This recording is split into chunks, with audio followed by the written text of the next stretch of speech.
Dan Mertzlufft and Macy Schmidt are the musical creative talents behind Ratatouille, the TikTok musical. I'm David Buchanan with Gold Derby.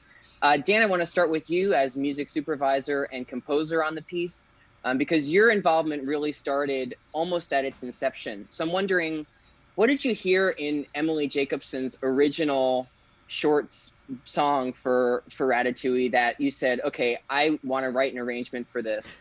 And also, I'm wondering, what was your kind of exposure to Ratatouille before you came across her initial video? Totally. Unfortunately, this is a terrible story, but I had not seen Ratatouille in a number of years. Like, Ratatouille is not like one of my favorite childhood movies, and I loved it when I saw it, but I don't have like an emotional connection to it. Well, I do now, but I didn't prior. But a friend of me tagged me in Emily Jacobson's original Ode to Remy video, which was a sound on TikTok that had been doing really well.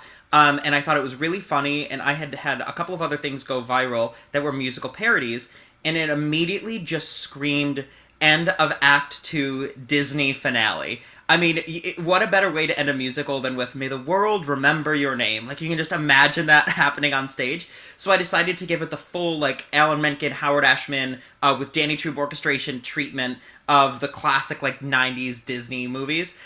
So there's a full, huge orchestra. There's a choir of 30 people that's really just like 15 of me and 15 of my friend Corey, who was actually an ensemble member in the concert production, and posted that and thought it would do well, because musical parody things tend to do like pretty well, but I didn't realize that it would launch a TikTok Ratatouille musical movement that would end with possibly being eligible for Emmys, which is just crazy. Okay, and Macy, to you now, as music director, I know the kind of the film special came together incredibly quickly. So I'm wondering, at what point did you come in, and when did you get involved? Also wondering what your exposure to the film was like, and how much time did you have to orchestrate all of these songs? That is a good question. So I believe Dan got a call on like December 3rd, right? Your call was December 3rd, yeah. My call was December 4th. And the thing aired on January 1st. We also recorded it professionally in a studio. So I had 13 days to orchestrate this show for a 20-piece orchestra. It was really a scramble that required a lot of trust. I mean, we all had to do a song a day, and there was this assembly line on our music team, right? Like every single day, like a song got transcribed, it got sent to Dan, it got arranged, it got sent to me, it got orchestrated, it got sent to our copyist, and parts were made, it got sent to our drummer, and drums were recorded, and we just had this like conveyor belt where everyone was responsible for a song that day, and falling behind was just kind of not an option because everyone was relying on each other to not. And if we fell behind, it wouldn't happen. So I keep saying I feel like I've blacked out for about 2 weeks worth of time creating the score. Like I remember that it happened, but I actually can't remember any specific moments in those 2 weeks. So my role in those 2 weeks was orchestrating the show. And Dan and I worked really closely together with him, sending me arrangements and sketches and turning out songs that way. And then at the end of those 13 days, my role shifted a little bit, and we went into the recording studio where I was orchestra music director and conducting and put together the session. We also got to use an orchestra that I founded earlier in the fall called the Broadway Sinfonietta, which is an all women and majority women of color orchestra, to record the score to the show. So that was enormously special to get to orchestrate, and then to also bring in this orchestra that is so meaningful to me and so much a part of my work, and to show that kind of diverse representation on screen when the project aired.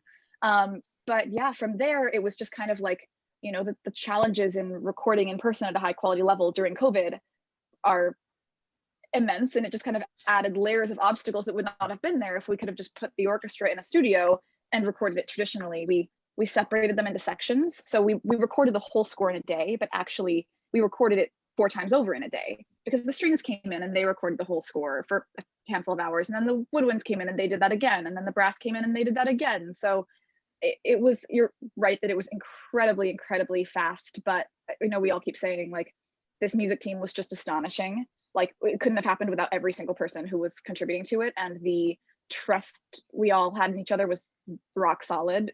Somehow we hadn't really worked together, but we just kind of were like, we have to have trust in each other, or this won't happen in the way we want it to. And as far as my involvement with Ratatouille the film, I mean, kind of similar to Dan. I mean, Dan and I are both very influenced by the classic Disney style. And I'd certainly been aware of the Ratatouille movie. I'd seen the film and really enjoyed it, but it really wasn't until this resurgence that I like rewatched it with a closer eye. Yeah, I wanted to ask you both about the influence of Disney scores, especially Disney Broadway scores, because it's been such an indelible part of, you know, the Broadway kind of soundscape since, I guess, Beauty and the Beast in 1994 or so. Yeah. But I want to ask the both of you, you know, you're working with material written by, I think, 12 different TikTok creators, and you both had different tasks in translating that into one cohesive score. And I think it comes together. I mean, it's incredible to think that it's written by so many different people, because it sounds like, you know, it's all from one, you know, kind of cut from one cloth. So I'm just wondering if each of you could talk about, and maybe Dan, start with you, you know, how did you go about kind of expanding the pieces, but also making it come together in that way? Totally. So we all wore multiple hats on this project. But so I started as music supervisor. Really, that was like the first thing that we had to do, where I sat down with the book writers and the producers and our director and said, okay, what songs from the hundreds that are written on TikTok can we pick? And there were a couple things that we looked at. Number one, what were the most liked? What were the most shared? What were the most interacted with? But also we realized that we had to tell this story. So we had looked at all the beats that we needed to tell and slotted in those songs.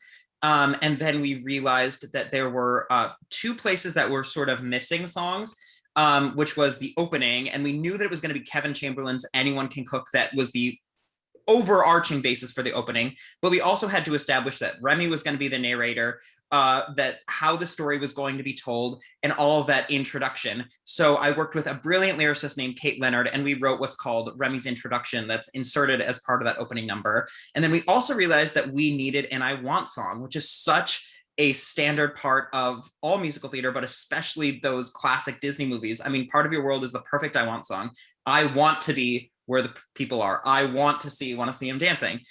So we really knew that we had to write Remy's I Want song. And specifically because we were always paying homage to the TikTok creators and the community that built this, that when we reached the finale, which is the song that started it all off, that was Emily's song that I did the arrangement for, that was actually worthwhile. So again, Kate and I worked together to write this version so that Remy's I Want was May the World Remember My Name, so that when we reach that finale and you have that big ensemble finally singing May the World Remember His Name, it's actually worthwhile. And you get that payoff, as you said, in the way that we get in classic Disney movies and classic Disney shows. I mean, the finale for the stage version of Little Mermaid, they literally sing a reprise of Part of Your World of now we can walk, now we can run, now they can stay all day in the sun. So it's exactly what she wanted.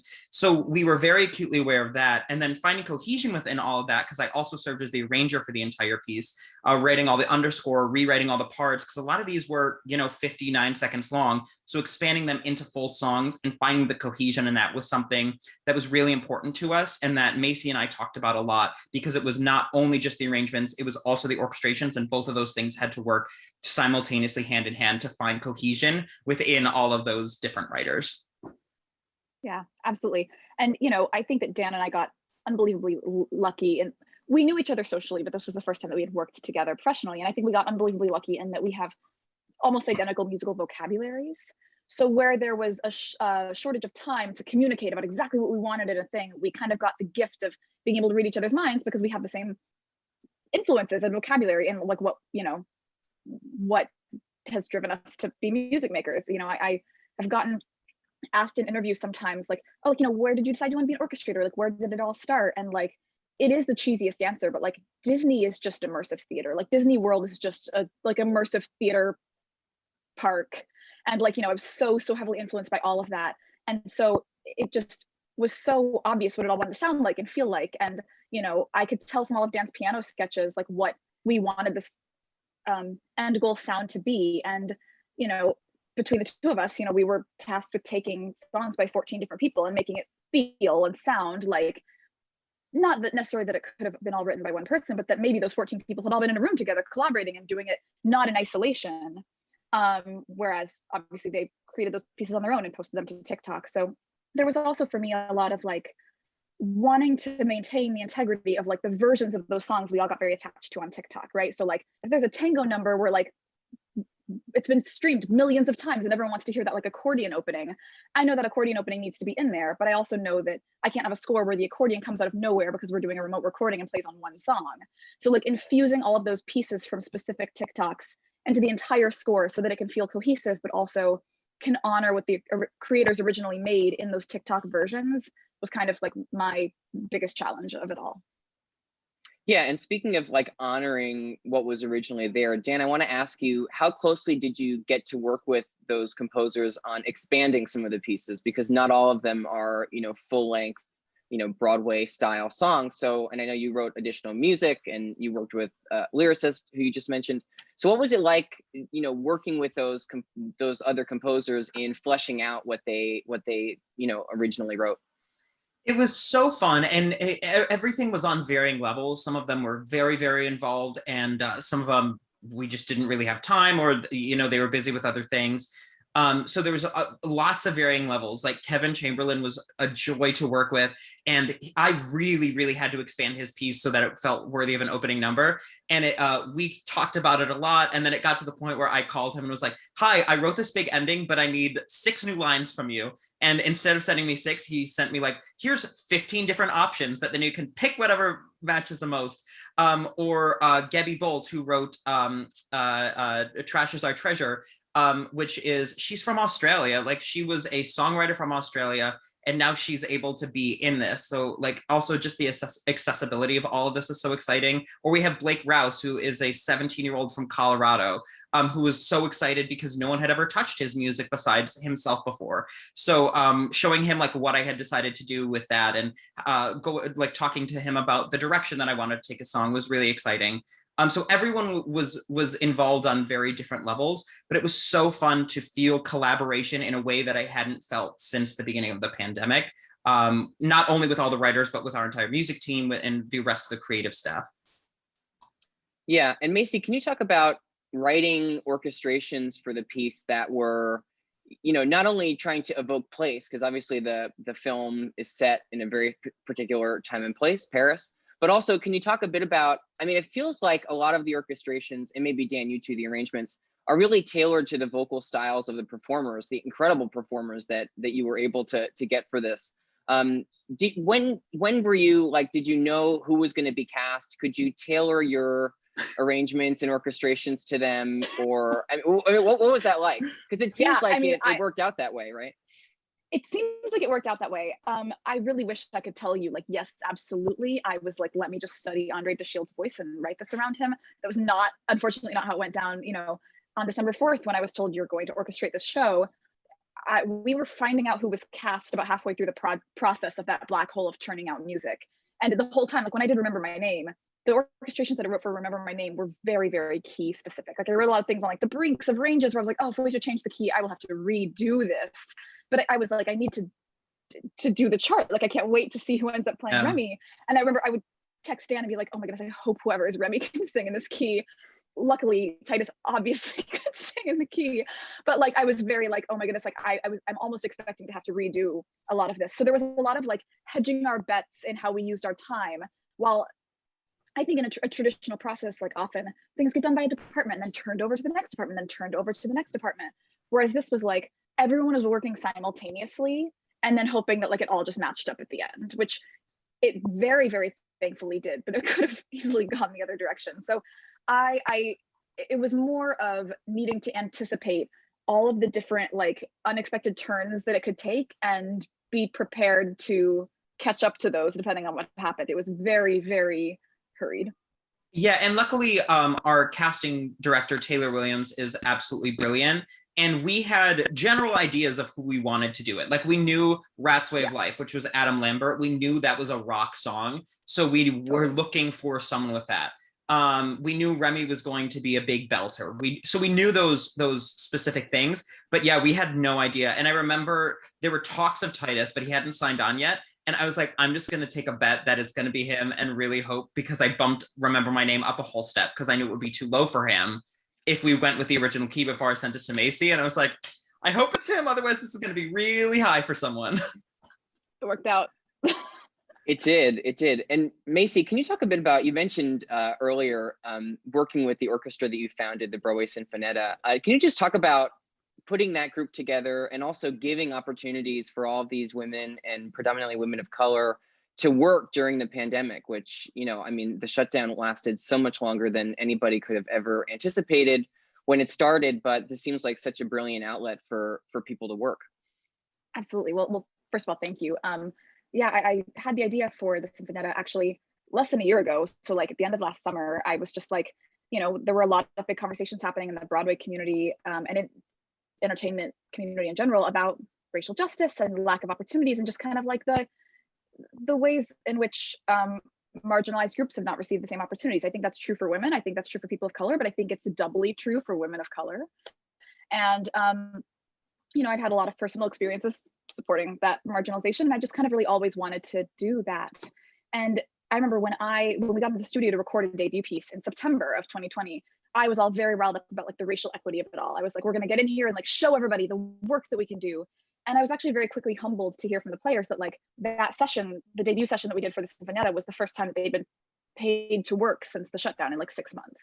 And I was like, oh, there are like more basic needs here than my like, you know, crusade for equity, which is of course still a priority, but it was really humbling to be like, oh yeah, like providing work is quite literally the most tangible way we can advance all of these conversations, right? Like there's lots of like abstract advocacy going on, and it really hit me that like providing work to people, especially work at a high level where they're being showcased and their work is being seen widely, is really like the most efficient way to do the work. And so it's been such a fulfilling thing to do and be part of, and it, you know, took off shortly after that. We like did a few like brand partnerships and started working, and then CVU had seen my work from that orchestra and reached out to me about both orchestrating but also using the orchestra as the score on Ratatouille, which was, I mean, I was telling Dan, that's kind of like when I formed the orchestra, it was like a far off dream that I was like, oh, how cool would it be if when I get to orchestrate projects, I get to also use this orchestra, and to get to do both together so quickly was really, really magical. And when the broadcast aired on January 1st, we have a marketing manager who runs an Instagram account for the Sinfonetta, and the direct messages were like blowing up from like women of color students in other parts of the country who were like, I'm a Black female French horn player at the school, and like I just saw one on the screen and that means so much to me.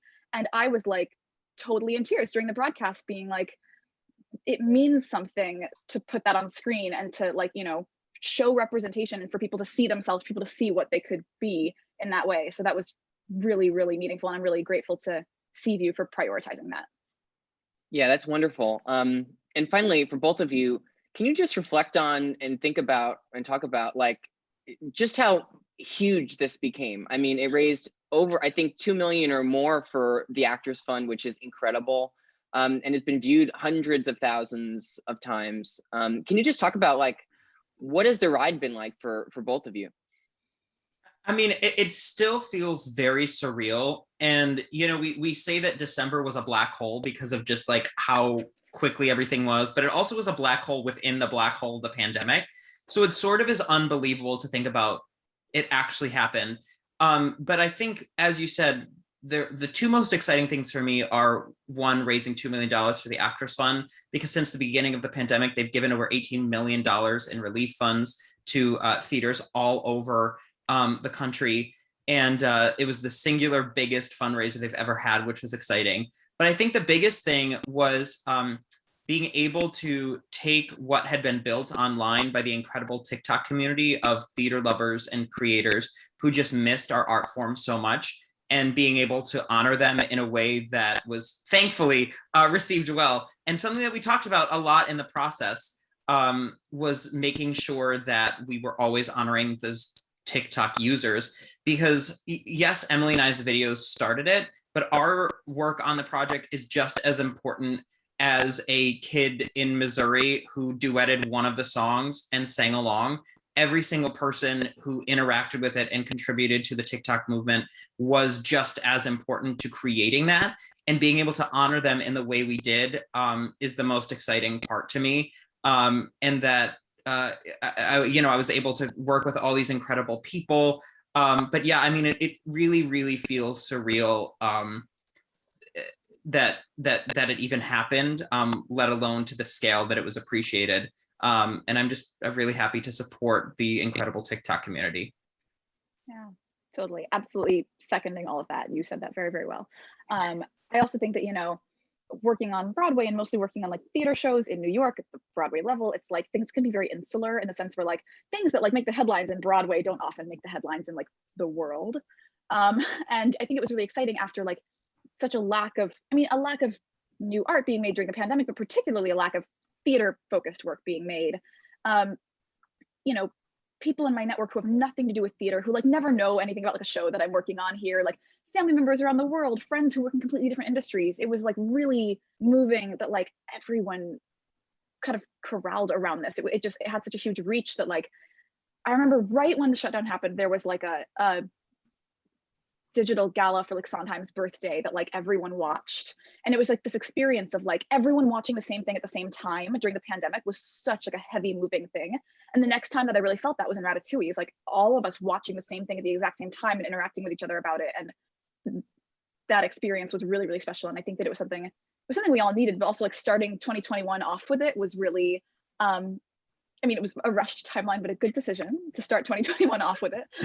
So I think that it was just like, we all needed it so, so much. And I have been so moved at just how widely it's brought everyone into this journey and to this project.